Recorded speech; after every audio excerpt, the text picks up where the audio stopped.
4 రోజుల వరదల్లో కూడా జగన్ని వదిలిపెట్టలేదు చంద్రబాబు. ప్రతి క్షణం చురకలు అంటిస్తూనే వచ్చారు.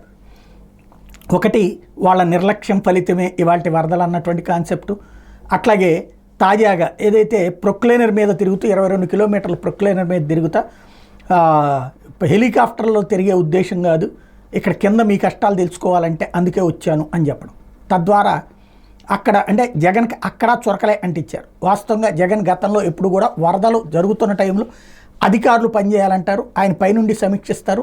అయిపోయిన తర్వాత 2 రోజుల్లోపు అందరికీ ఇవ్వాల్సినటువంటి వరద సాయం డబ్బులు, ఆహారం ఇవన్నీ ఇచ్చేసి ఆ పైన మిగతా యాక్టివిటీ చూడాలని చెప్తారు. అంటే అప్పుడు తను వస్తారు.